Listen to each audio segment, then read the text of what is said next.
All right, we got a Dodge here that won't start. Got the key here, the pedal. We're doing the pedal. It says key not detected, so obviously the battery's dead in this thing. There's a key inside of this, but it's only good for the door.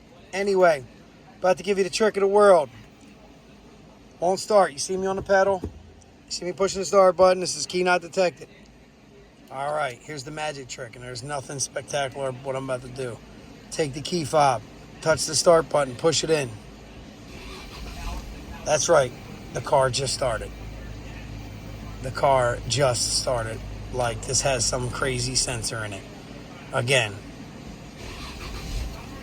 Is that nuts or what? Ready? Key fob's right here in my hand on my lap. I didn't get out the car. Look.